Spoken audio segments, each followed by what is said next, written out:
আসসালামু আলাইকুম everyone, welcome to রান্নাঘরের জাদু ডব্লিউবি। নলেন গুড়ের মাখা সন্দেশ শুনলেই যেন জিভে পানি চলে আসে। এই সন্দেশ খেতে দোকানে যেতে হবে না, বাড়িতে নিজের হাতেই বানিয়ে নিন। কথা দিচ্ছি দোকানের চাইতেও সেরা হবে।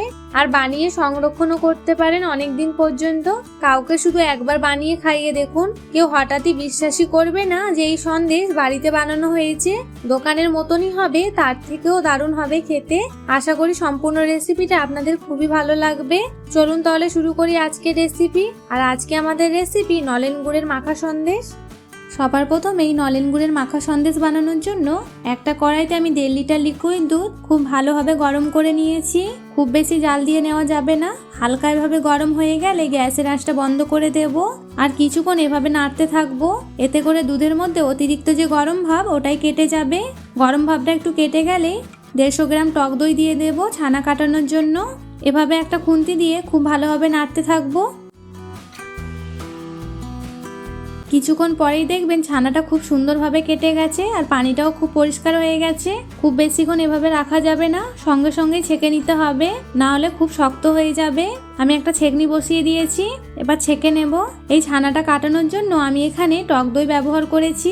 আপনারা চাইলে লেবুর রস বা ভিনেগার নিয়ে নিতে পারেন, তবে সেক্ষেত্রে ছানার মধ্যে একটা ফ্লেভার থেকে যায় আর ঠান্ডা হয়ে গেলে একটু শক্ত রবারের মতো হয়ে যায়। বাট এই টক দইটা দেওয়ার কারণে ছানাটা খুবই সফট হয় আর টেস্টটাও খুবই সুন্দর হয়, পরিমাণেও অনেকটাই বেশি হয় ছানাটা। এভাবেই কিছুক্ষণ রেখে আমি এক্সট্রা পানিটা একটু ঝরিয়ে নেব ভালোভাবে। পানিটা খুব ভালোভাবে ঝরে গেলে যে কড়াইতে আমি সন্দেশটা তৈরি করব সেই কড়াইয়ের মধ্যে আমি ঢেলে দেব। এভাবে একটু ভেঙে ভেঙে নিতে হবে। দেখুন, দেখেই মনে হচ্ছে ছানাটা কতটা সফট হয়েছে আর পরিমাণেও অনেকটাই হয়েছে। এবার এভাবে চেপে চেপে হাত দিয়ে খুব ভালোভাবে মেখে নিতে হবে। কিছুক্ষণ ধরে মাখতে মাখতে দেখবেন এরকম জড়ো হয়ে আসবে আর একটা ডোয়ের মতো হয়ে যাবে, তার মানে খুব সুন্দরভাবে মাখানো হয়েছে। দেখুন একদম দানা দানা লেগে নেই, খুবই স্মুথ হয়েছে। এবার এই ছানার মধ্যে আমি নলেন গুড় দিয়ে দেব। আমি হাফ কাপের মতো নলেন গুড় দিয়েছি, আপনারা মিষ্টিটা কম বেশি বাড়িয়ে নিতে পারেন। 1 চামচ ঘি দিয়ে দেব আর 4 থেকে 5 চামচ গুঁড়ো দুধ দিয়ে দেব। আপনারা চাইলে এখানে 1 চামচ পাটালি গুঁড়ো দিয়ে দিতে পারেন, তাহলে কালারটা খুব সুন্দর আসবে, না থাকলেও কোনো অসুবিধা নেই। এবার আমি একটা চামচের সাহায্যে এভাবে মিশিয়ে নেব। মেশাতে মেশাতে একটু টেস্টও করে নেবেন মিষ্টিটা ঠিক আছে নাকি। যদি মিষ্টিটা কম মনে হয় তাহলে আরও একটু গুড় অ্যাড করে দিতে পারেন। আমার এখানে মিষ্টিটা কম মনে হয়েছিল, তাই আমি আরও কিছুটা গুড় দিয়ে দিলাম। দিয়ে আবারও খুব ভালোভাবে মিশিয়ে নিতে হবে। আর এভাবে খুব সুন্দরভাবে মেশানো হয়ে গেলে এবার আমি গ্যাসে বসিয়ে দেব। গ্যাসে বসিয়ে আঁচটা কিন্তু মিডিয়ামে রাখতে হবে আর এভাবে অনবরত নাড়তে হবে। আঁচটা বাড়িয়ে দিলে কিন্তু এই মাখা সন্দেশটা খুব একটা ভালো হবে না আর শক্ত হয়ে যাবে।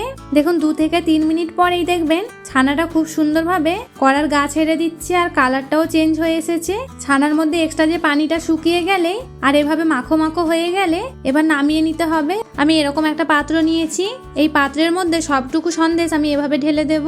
ঢালা হয়ে গেলে ওপর থেকে এভাবে একটু আলতো হাতে প্রেস করে নিতে হবে, খুব ভালোভাবে সমান করে নিতে হবে।